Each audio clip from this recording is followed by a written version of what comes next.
Dr. Doreen Granpeesheh is the Dr. Doreen is an expert in autism. Doreen Granpeesheh. Dr. Granpeesheh. Dr. Doreen Granpeesheh. Dr. Doreen Granpeesheh is a visionary in the field of autism. Now you can ask her questions on Ask Dr. Doreen.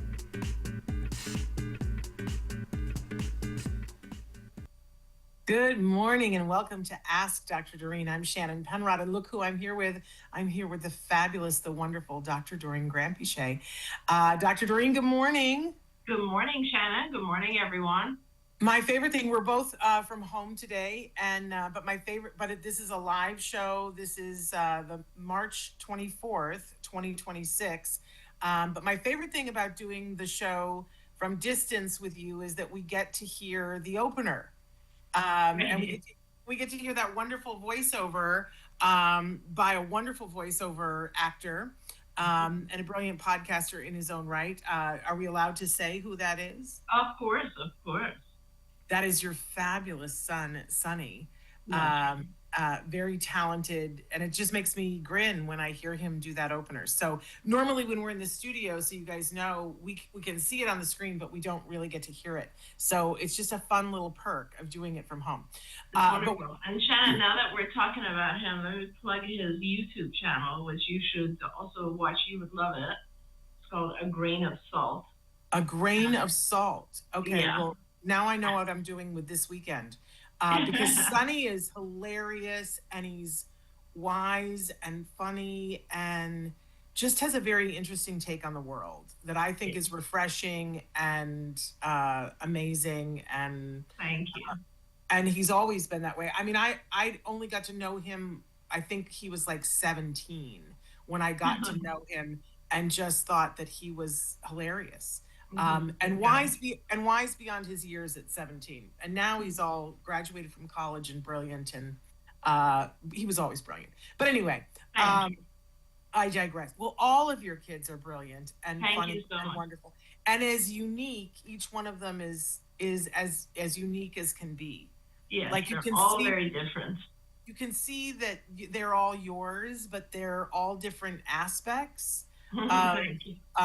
Which is wonderful. Absolutely wonderful. You did good. You did Thank really you. good. Thank you.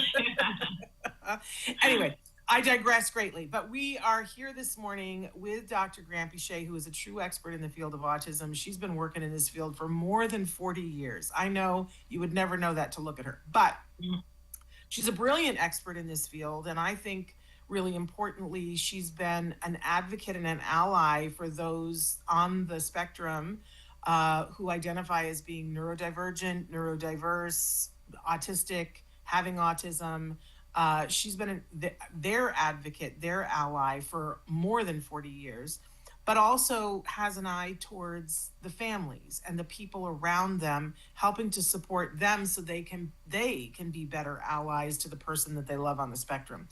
So we're thrilled to have her whenever we can have her live. She's a very busy and in-demand woman, but we're thrilled when we can have her for this hour to answer your questions. We always have a starting topic that we start with, which we're going to start with in just a minute. The topic today is elopement, because that's a very tender issue this time of year. But before we get to that, really quickly, I just want to say we're live on Facebook, YouTube, Twitter, and about a dozen other sites. This show will podcast when we're done. And be available as a free download, as an audio podcast, wherever you get your podcasts. Of course, it also can be found on the YouTube channel, Ask Dr. Doreen. If you are loving this content, I encourage you to subscribe on whatever platform you like to listen to or watch, so that you never miss a new show, because they're I find them amazing. I learn so much every time. I do want to say that if you're watching on YouTube or you're listening in podcast, it's free to you, but there is advertising. We're all adults. We know how that works. And that's the way we make it free for you. If that is not your jam, if you like to be able to listen in podcast and not be interrupted, we have a way for you to be able to do that. It's a very low cost thing. You can go over to glow.fm/autismlive. And when you subscribe there for $5 a month, you get everything we do at the Autism Network, including Ask Dr. Doreen. So $5 a month, And anytime we do a new show, it shows up immediately in your inbox and you don't have to go looking for it, and there are no ads on it. So that's available to you as well. Okay. And also, as always, if you have any questions, if you you can always ask questions on the platform.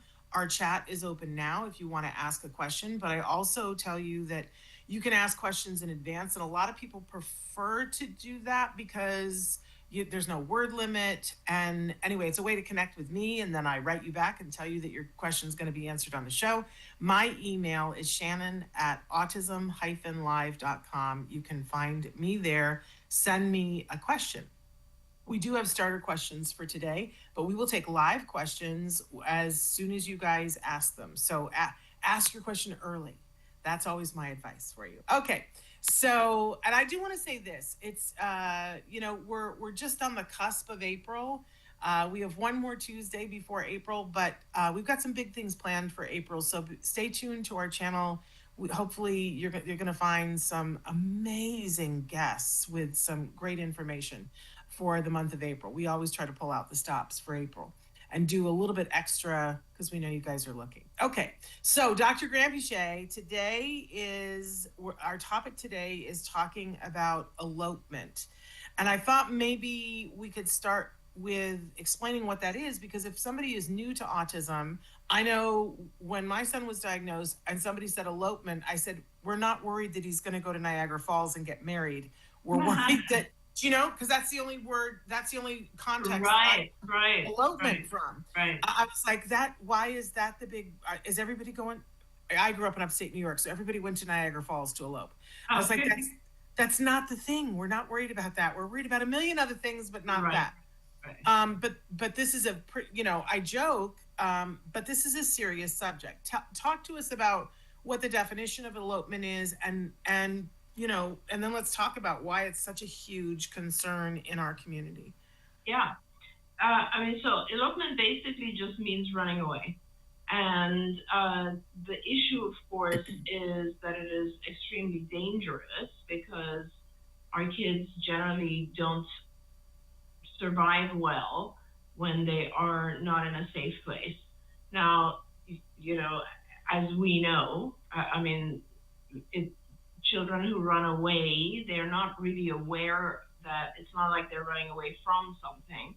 They're just not aware that it's unsafe outside the home or away from the parents, that sort of thing. And as you and I both know, there are so many dangers out there, and the one that obviously we've both known people who have experienced is falling in a body of water and not being able to swim and therefore not surviving. So elopement is a very, very important thing. There's, as I told you, coincidentally, last night there was a child in my neighborhood who was lost, and he was a 7-year-old nonverbal child with autism, and it was up on the Citizen app. And of course, my husband and I jumped in the car and started looking, and a lot of other people were looking as well.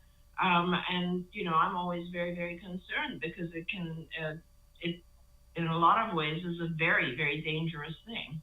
Yeah, just some quick statistics that it's estimated that over 50% of kids on the autism spectrum will engage in elopement. And when we talk about running away, it's not that purposeful thing where you go, I'm packing my bags and I'm leaving. Sometimes kids just wander 5 feet away from their parents, and that's considered elopement. But so more than 50% will elope at some point. These are the statistics. And the number one cause of death for children on the autism spectrum is drowning after eloping. And then the second most common form of cause of death for children on the spectrum is being hit by a car after eloping. Those are two just devastating statistics that always, make me have a hard time breathing, thinking about it, because we care about our kids and we want to keep them safe, but we are people. And it's very hard to have attention 24 hours a day. You need to sleep, you need to go to the bathroom, you need to eat. Nobody ever has eyes on their kids 24/7.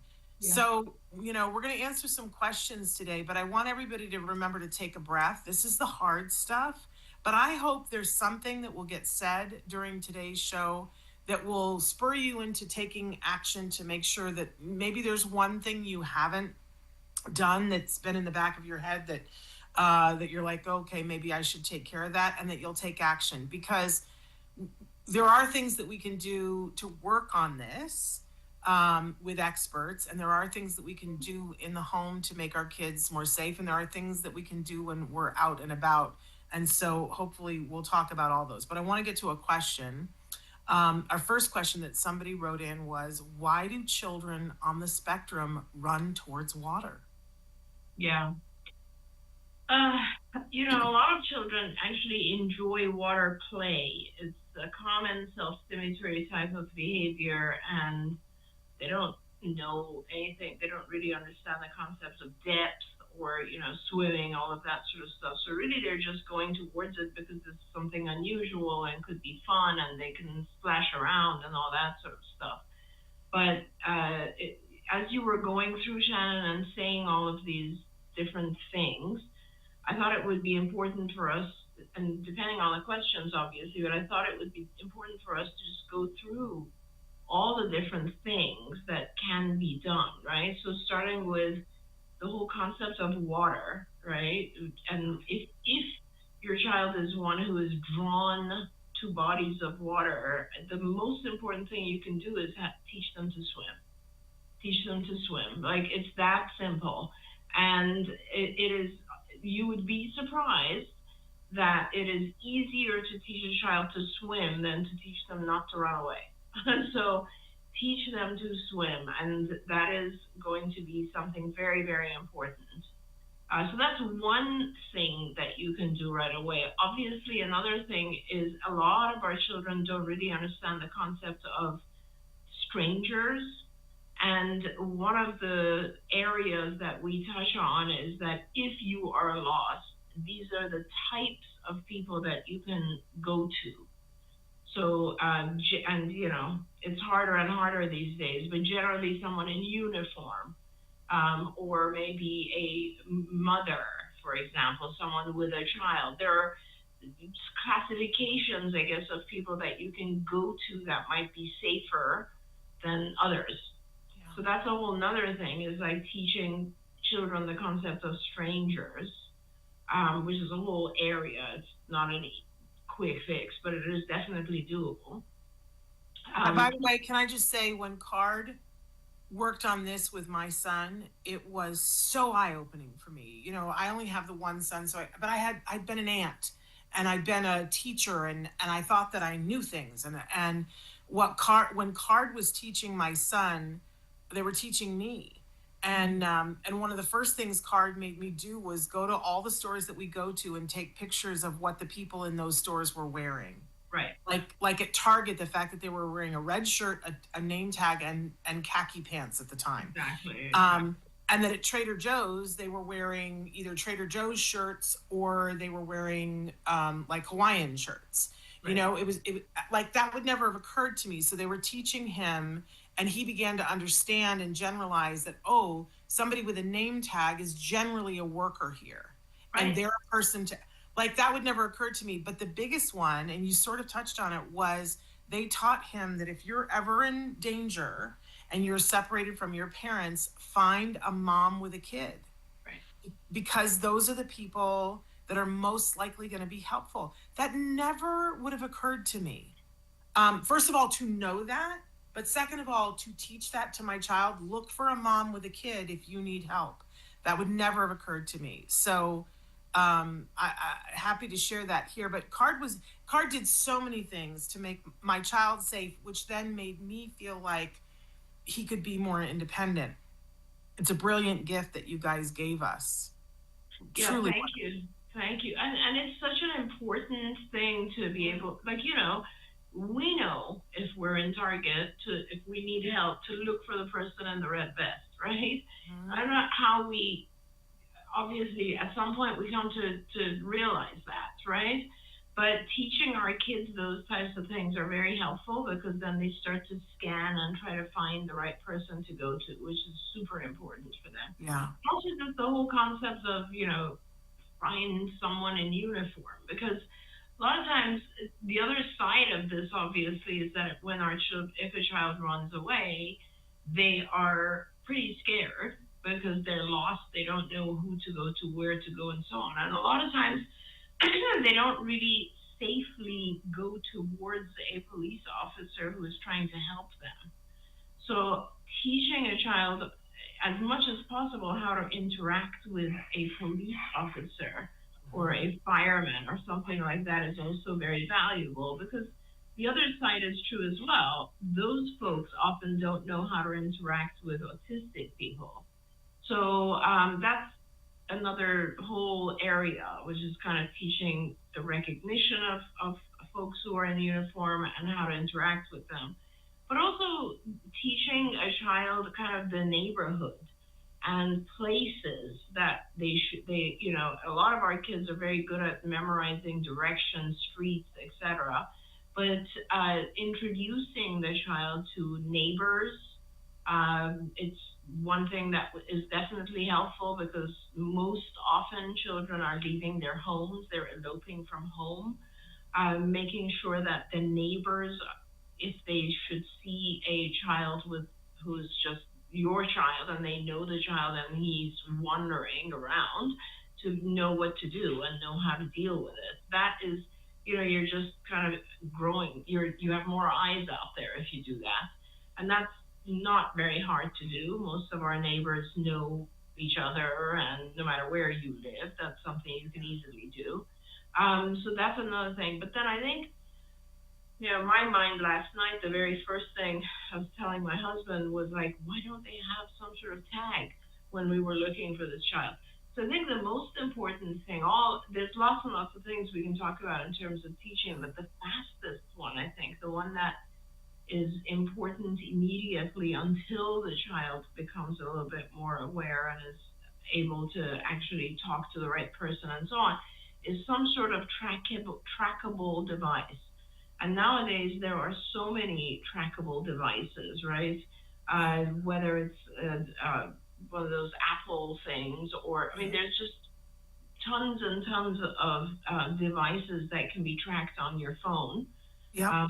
And so if you are able to somehow, there are bracelets, there are watches, there are even tags that you can sew in your child's clothing. And that, to me, is the one thing that can allow parents to have a little bit of peace in terms of, okay, if this should happen, I can track him. Yeah, absolutely. There are all kinds of tags that you can attach to clothes. They even have ones that are temporary tattoos, that if you're going to an event, that there's a company called If I Need Help. We've had them on the show many times before.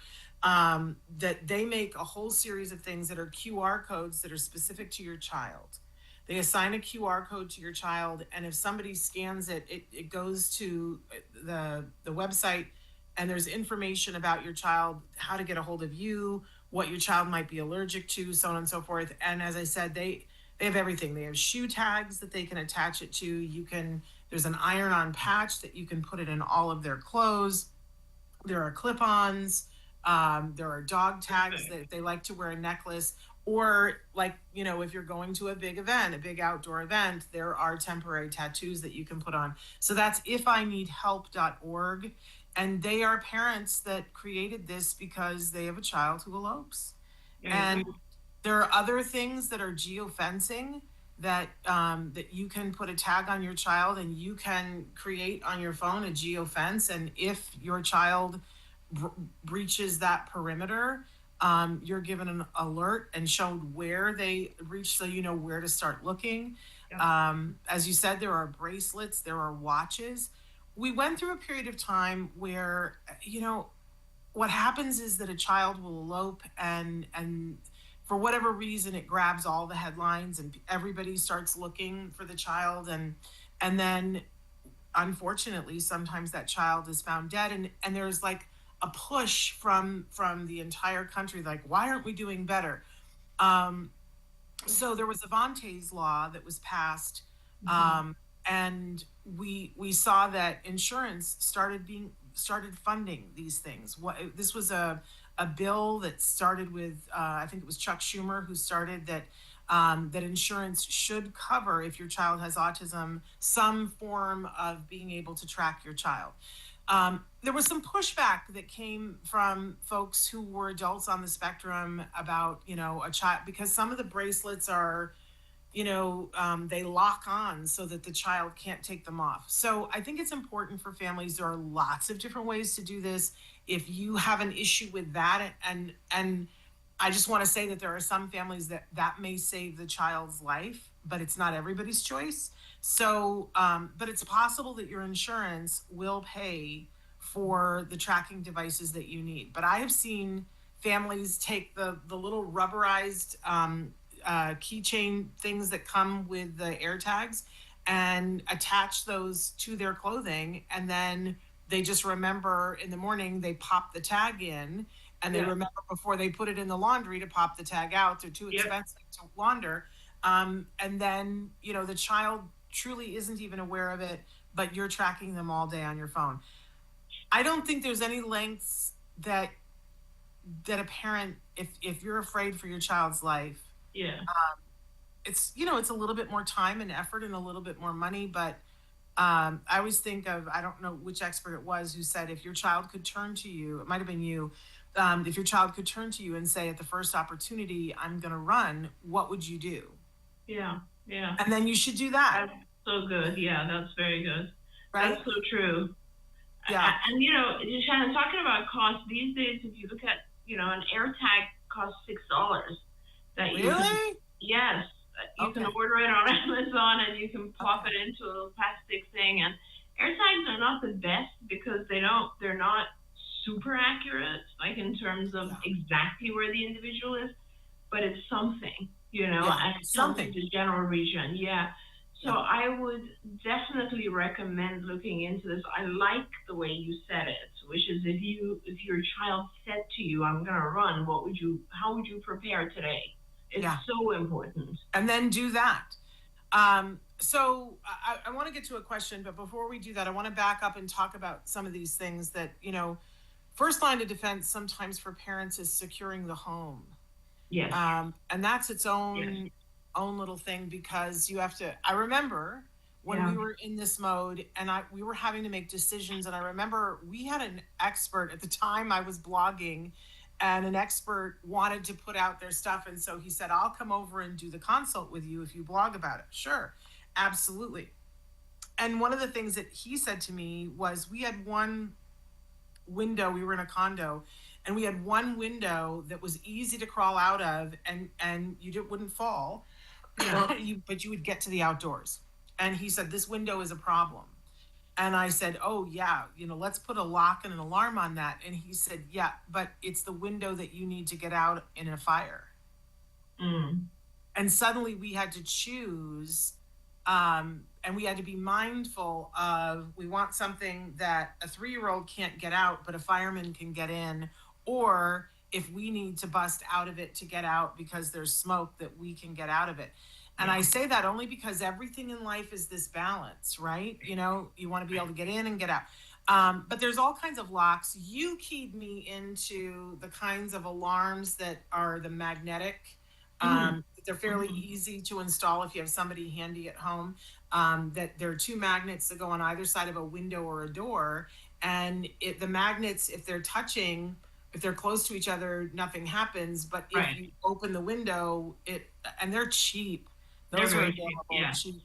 And the alarm will go off. It's super inconvenient, if somebody breaches it by accident. But like all things, I think one of the biggest ones is the pool.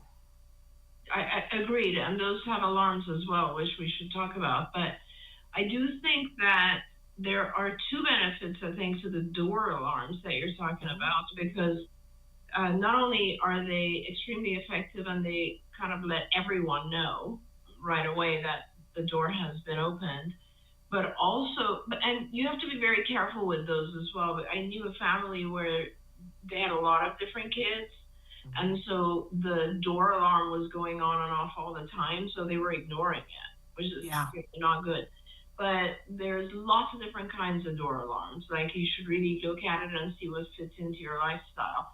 But they are extremely effective. I remember when I was a student, I think I was doing my pre-doc internship. I was working at the help group. That's where I got my pre-doctoral, and I was doing all the programming for 6 group homes. For about a year and a half, I did that. And the group homes were teenagers on the spectrum. And there was a young man who would very frequently take off. He would get bored and he wanted to kind of go in the neighborhood. Fortunately, this is many years ago, Shannon, and there wasn't this kind of technology back then, but those door alarms had just come out. And I remember the day that they put them in, and it wasn't just that the whole house was informed when he wanted to take off. It was also that it actually was not pleasant for him. So he learned to avoid the door. And it took us a while to teach him that, when you're with an adult, like what we decided to teach was that if you're with one of us, the door alarm won't go off, right? Because it had a little trigger and you could open the door without the alarm. And so he then learned very quickly that I shouldn't be going out without an adult. And that was the ultimate what we wanted, right? It was the best thing.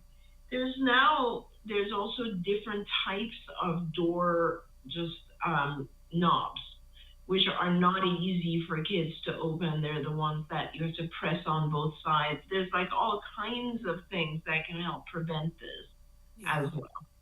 Yeah, there's a whole phase when you have any child, when you have to go through the baby proofing, when you put on it's a terrible time when you're, and there are different ones, like there, are things that you can put on double, things that open like this with 2 knobs, things that, and a slide that goes on it.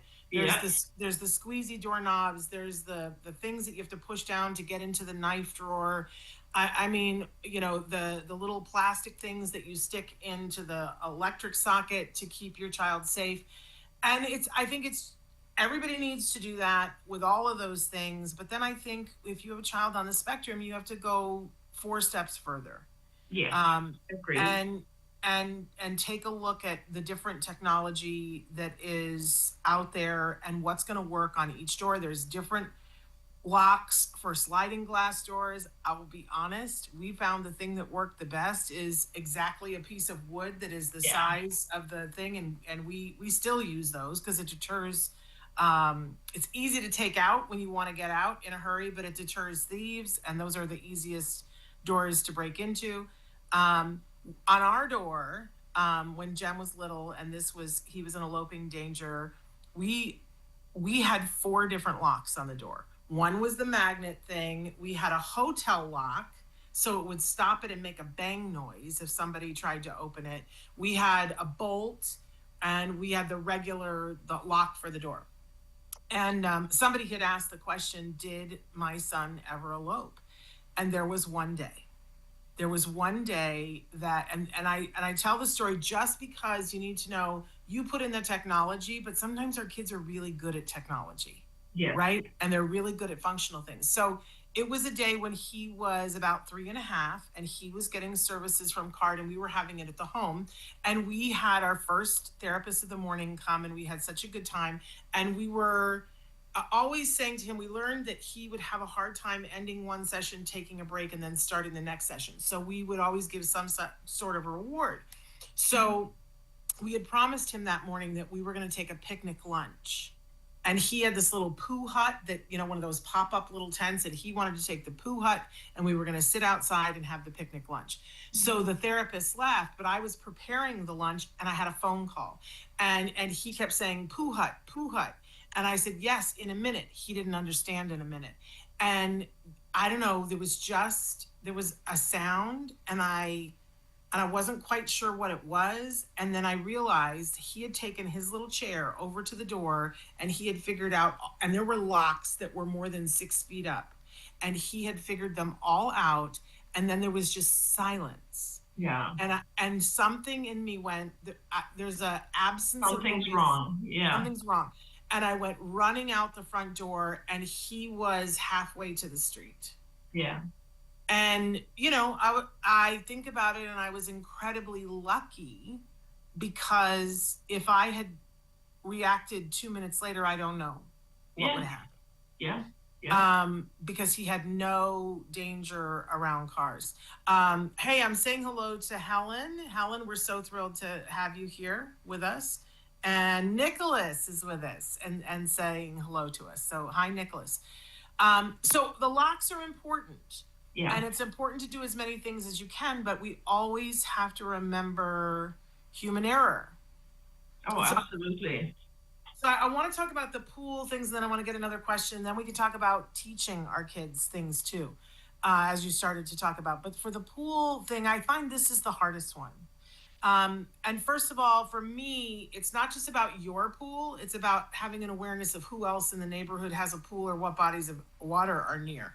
But if you have a pool in your house, at your house, you have a certain amount of control. So I don't have a pool at my house, but I know that you do, Dr. Granpeesheh. And my frustration is that I see people, the pool alarm that is the most effective is one that and you can set it for the amount of weight. You can say 5 pounds, you can say 10 pounds, you can say 15 pounds. But if that amount of weight goes into the pool and displaces the water, a massive alarm goes off. It is the one that's the most effective, and yet nobody wants to use it. And I don't understand why.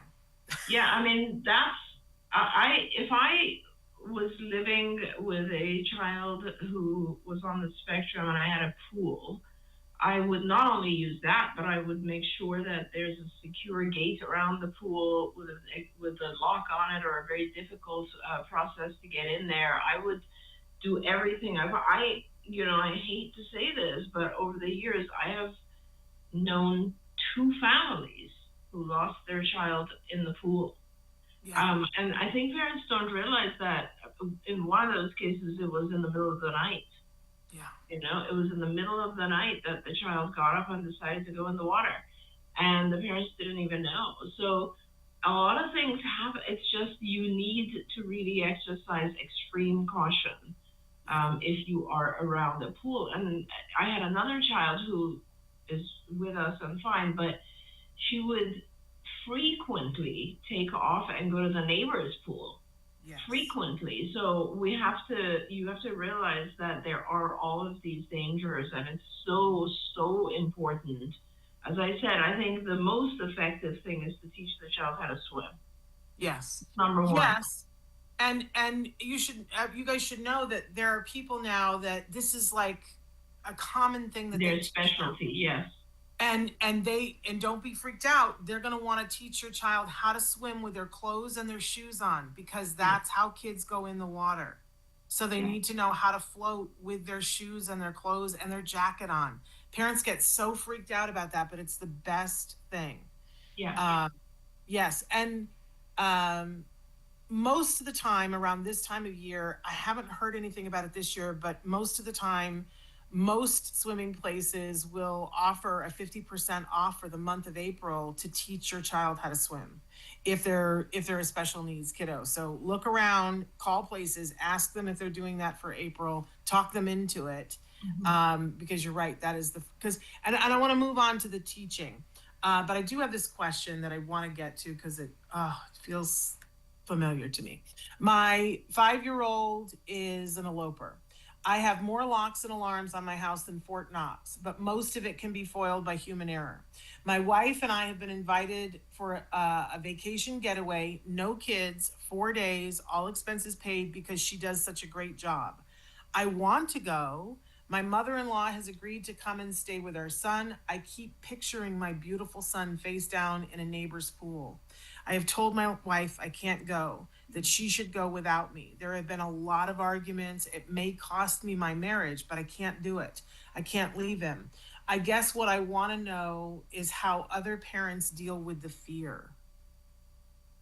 Oh my gosh, that's so Yeah. so terrible, so devastating for this poor father to be going through this level of anxiety.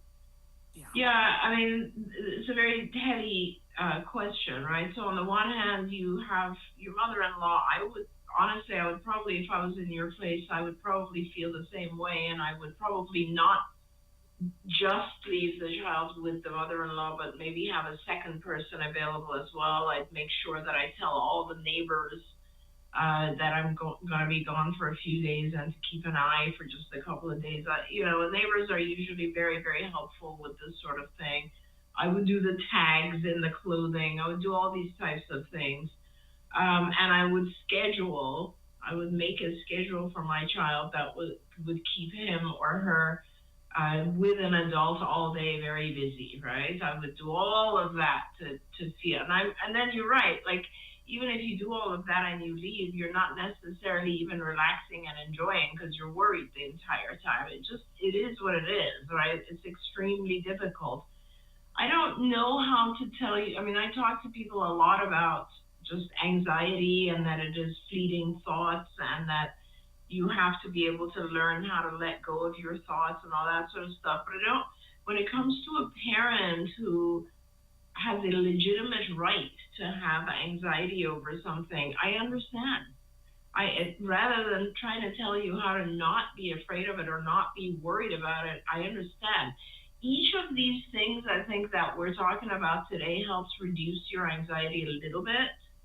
Each of those things, right? So like if you have all kinds of locks, it gives you some security. If you have your mother-in-law plus another person there, it gives you a little bit more security. If your neighbors all know, it gives you a little bit more. If you have tags in the individual's clothing or, a tattooed QR code, all these things that are possible, they each kind of make you feel a little bit more safe.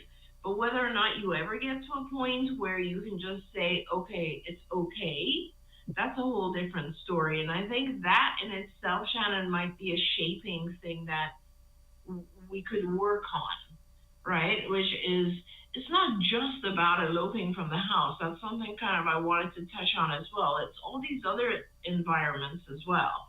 The fear of like being in a mall and suddenly you can't see your child for a moment. They're there, but you just can't see them because they're maybe behind someone else or something. A lot of those types of things they're an appropriate response to a very scary situation, right? It's your sympathetic nervous system, which is on alert, right? And there's not much you can do to get rid of that other than exposing yourself over time to safety, to realizing, okay, it is safe. Okay, it's going to be fine. Okay, I've put in place enough safeguards that I can actually take a deep breath. Yeah. I love that. And I feel so badly for this dad. And yeah. When I first thought, I was like, oh, what would I have done? And I can, I'm a bad test case because I have lots of fear and anxiety and I give into it. I would not go on the trip. Yeah. But here's what I would do. Exactly what you're talking about is, that sort of, doing little exposures, but I would never have left my son for 4 days alone with my mother when he was in elopement risk. But what I would do is leave her for first 15 minutes and then an hour and then 2 hours and working up to overnight one night.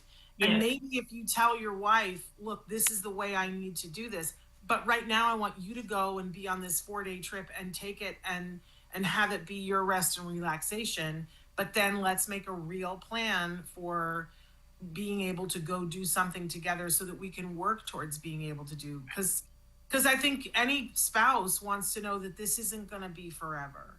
Right. And it's not. It's not forever. But okay, so back to teaching, because we have to secure things and make sure that we've taken as many precautions safety-wise. But then there's a whole level of teaching that we've touched on. Yeah. That there is help and there is hope that over a long period of time, and I think we have to be realistic about that you can teach a child things like who to go to for help, how to appropriately ask if you want to go to a body of water. And I'm a big fan of ABA as a way to teach our child safety. I don't think I would ever have let my child even attempt to cross the street without me there. Right. And we're talking, he's 22 years old now, but for years I thought, well, that's never going to happen. Right. But you guys taught him and taught me so that I feel comfortable knowing he is out in the world and safely crossing the street. Yeah, absolutely. I mean, there's the issue with, so there's I guess multiple different aspects of what you can teach. So the first issue is obviously just the lesson that you should not leave without an adult.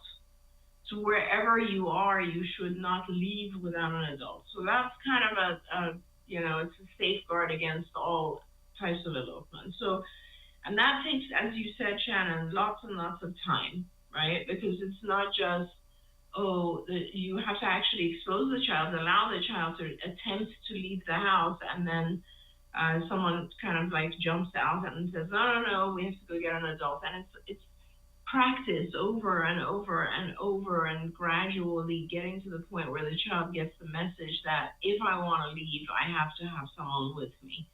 That's one thing. But then obviously there's all these other, once we're past with that, and if we're worried that, hey, that might fail, then there's all these things that are out there that are dangerous. So one of them is obviously bodies of water. So the best way to prevent that is swimming, is to teach the child how to swim. Okay, that's one. What about cars, as you said? Okay, well, we definitely can teach the child how to cross a street. Not a extremely busy street, but yes, we can, just like any other child, teaching them how to look right, look left, look at cars coming when there's, and that's a lesson that can take a while, but certainly we can teach how to cross the street. We can teach to some extent the difference of strangers and what type of person is safe, what type of person is not. But if it's really truly an evil person, there's no way to get around that, right? Yeah. So yes, to some extent we can teach that even in the house when we're talking about elopement today, but we also, part of our safety program is also dangerous chemicals, boiling water, fire, all of these types of things we can certainly teach. But there are, as I said, there's safeguards against that. So all of those things are very important to teach, but then there's also just the safeguard of having some sort of technology. And nowadays, not just a tag if your child is younger, but I mean, there's millions of different watches that our kids love to have, the Garmin's or the Apple, whatever, lots of different kinds of watches that will absolutely allow you to track the child no matter what.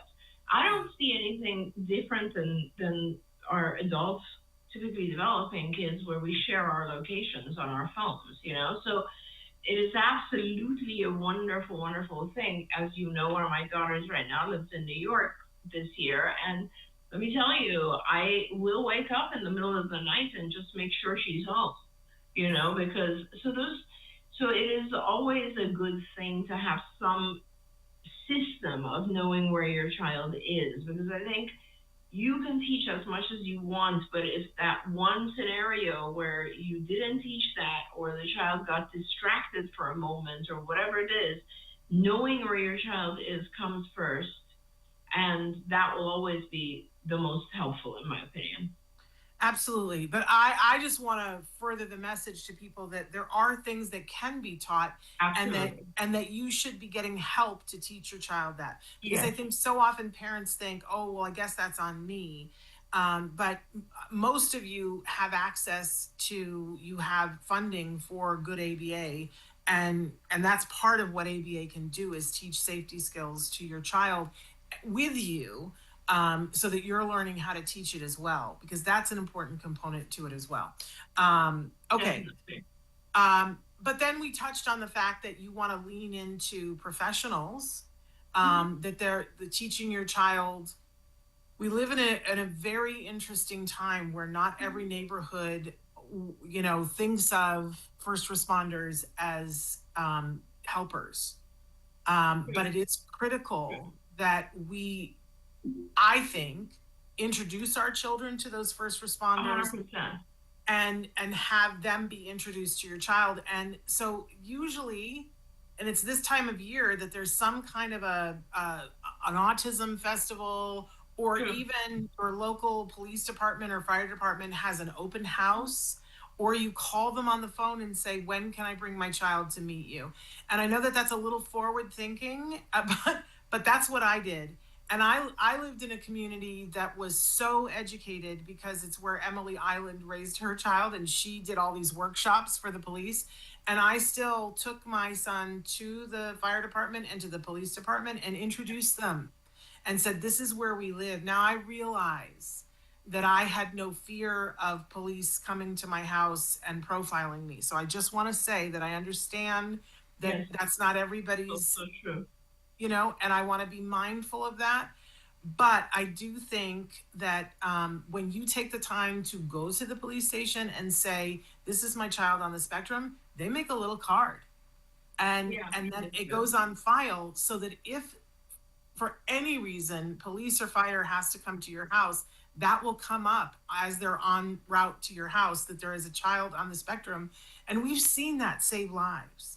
Absolutely. Absolutely. And I think, I don't know, every experience, some things have changed, I know, but every experience I have ever had with the police and one of our kids has been a positive one. I will say that. Like, all the way back to when I was, working in those group homes, I do remember the police routinely would bring this young man home, and it was almost like we had to talk to the police and say, don't make it so reinforcing for him, because then he's going to want to try and seek you out. But they were so nice that it was just kind of, they would bring him home, they'd get donuts for him, all this kind of stuff, and we'd be like, don't do that. But it is scary. I know for a lot of people right now it is scary, but it is very smart at the same time to go over and just say, this is my child, by the way. He lives at this address. If this should happen, we're doing everything we can, but I just wanted you to know. Yeah, and I want to say that we've covered far too many stories here on on this network of where it went south with a police officer, Really, and where people have ended up dead, and usually the person on the spectrum. Sure. So I'm about being proactive as you can be. And I do feel that it's about communication, that if they have seen your child in a good circumstance and you've explained that they're on the spectrum, I think that goes a long, long way.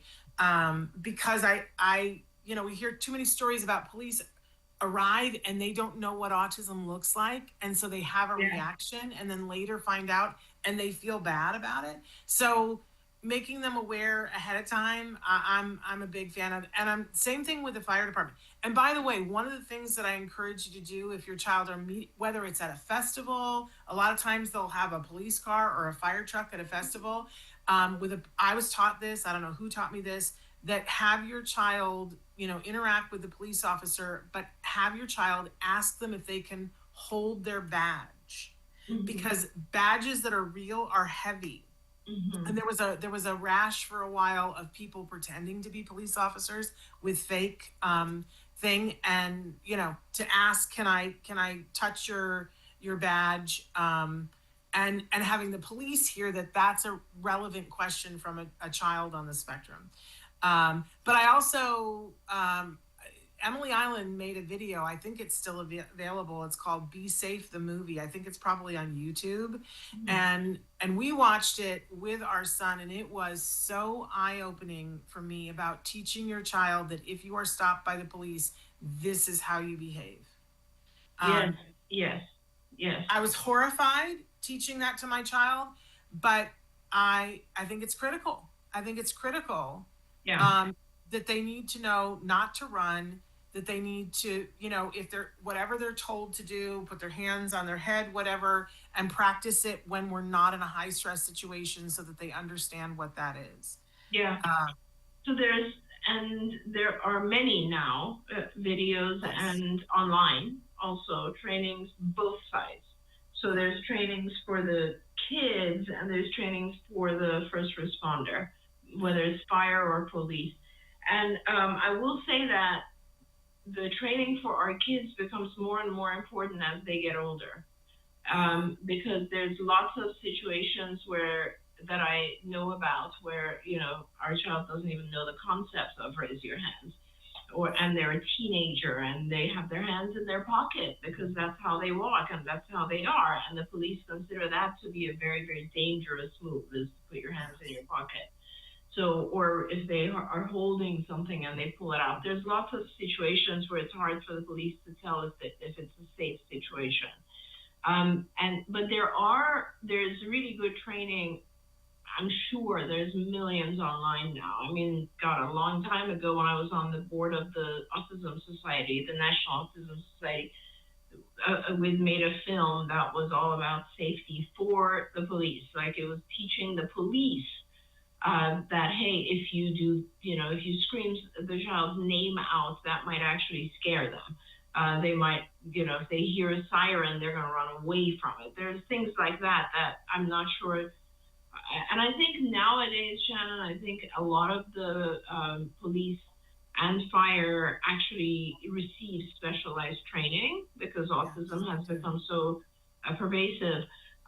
We do still have our first responder series on our Institute for Behavioral Training. It's out there.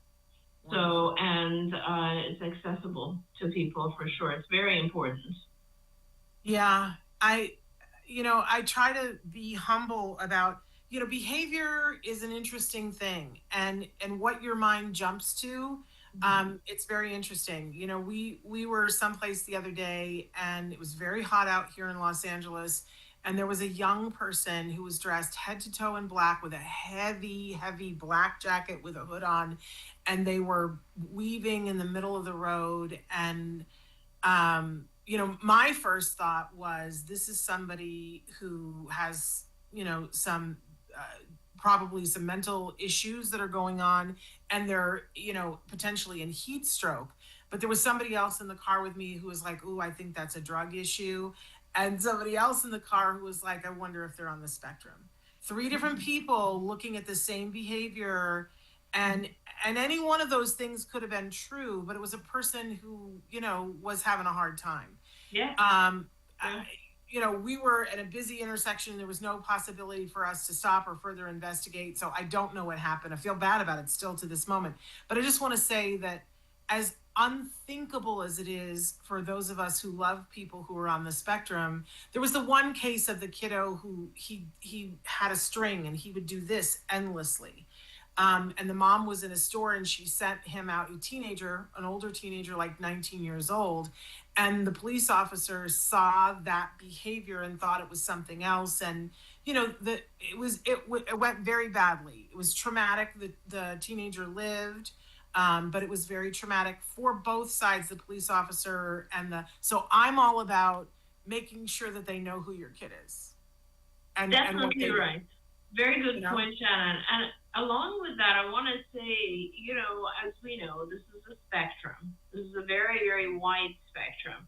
Yes. And it's when with our individuals who are less affected by autism and are a little bit more aware of what's going on around them, a lot of that teaching that we were talking about earlier is the right way to go. Because the child or the adolescent or adult can learn to recognize officers and or strangers, can learn to do all of those things that we were talking about that make them safe. But there are also individuals who suffer with very severe autism and are not able to determine or decipher those differences, right? They're not able to learn the difference between a police officer and a dangerous stranger, for example. And that's why in those cases it just becomes so important to do all the other things that we're talking about. Like right now I can think of some of my almost 30-year-old patients who really, they don't have that awareness. They just don't. And it is extremely difficult to teach them something like stranger safety. And it would be vital for those individuals to learn to never take off their watch, for example, or to make sure that they have those tags sewn into their clothes so that it isn't impossible for them to get lost. So, you know your child, you have to determine what's the appropriate way of doing this. But I think that we can't emphasize enough how important it is to pre-plan this one, right? And just not wait for a moment for it to happen, but to be ready in case it should happen. And I also want to say that if your child has never eloped, that doesn't mean that they won't elope, by the way. Like we talk about kids as elopers. No, there's no such thing. I think that when there's curiosity, a child will take off, and they might take off being unaware that, hey, they've lost you now, right? So in addition to all of those things, please, if there's a mall that you go to regularly, make sure your child knows how to get to the information desk. If there's, if there's a supermarket, make sure your child knows how to get to whoever they're supposed to in that place. Those types of things are just simple things that you can work on, and they can be life-saving. Yes.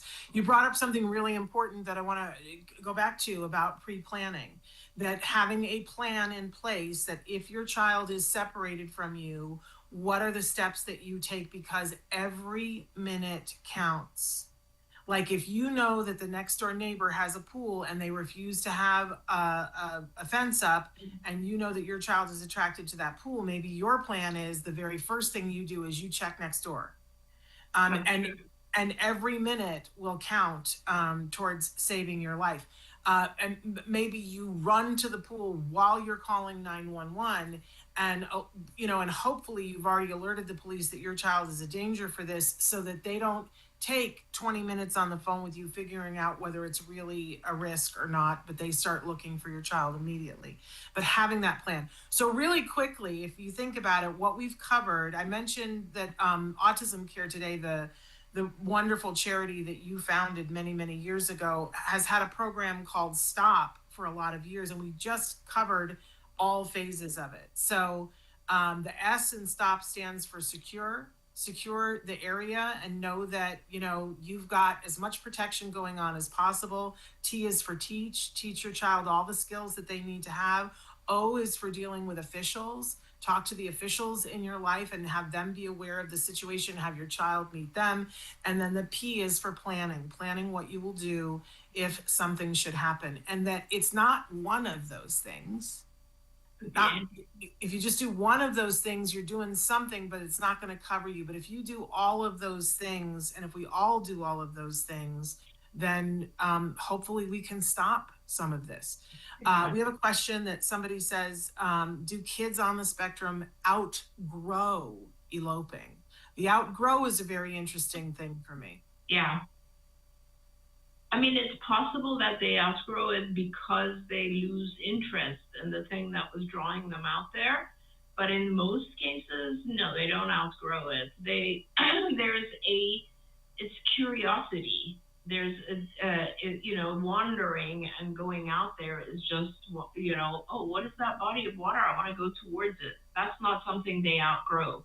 Or, oh, what are those shiny things that are crossing across the street? I want to go see what they are. That you're not going to outgrow those types of things. They're sensory kinds of needs and so on, and they will stay with you. So I think it's, but at the same time, you could outgrow things like, oh, I want to go to this shop. I'm going to run away and mom's not going to know. So some of it, yes, but the majority of it, probably not. And so it's very, very important to stay on top of it and teach the child as early as possible. Yeah. We're out of time, so we don't have time for our last question, which is how to prepare school for this. But maybe we can get to that another day, because that's a whole other Oprah. But I wanted, we've got less than 30 seconds, but I just wanted to stop and thank you. I hope that somebody hears this and takes some action, and that a life is saved today. Because this is the time of year when it happens the most. For various and sundry reasons, you guys. So be aware. But you're incredible as always. Thank you, Shannon. As are you. Well, I just appreciate you more than you could possibly know. We're really looking forward to all the wonderful things that we're going to be talking about during April.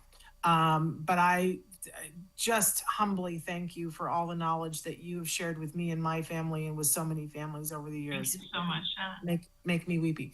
Okay, you guys, we have a great show tomorrow. We're going to be talking with an amazing speech and language pathologist who's going to talk about making sure that you get the right services at school, especially for those of you who are maybe in an underserved community.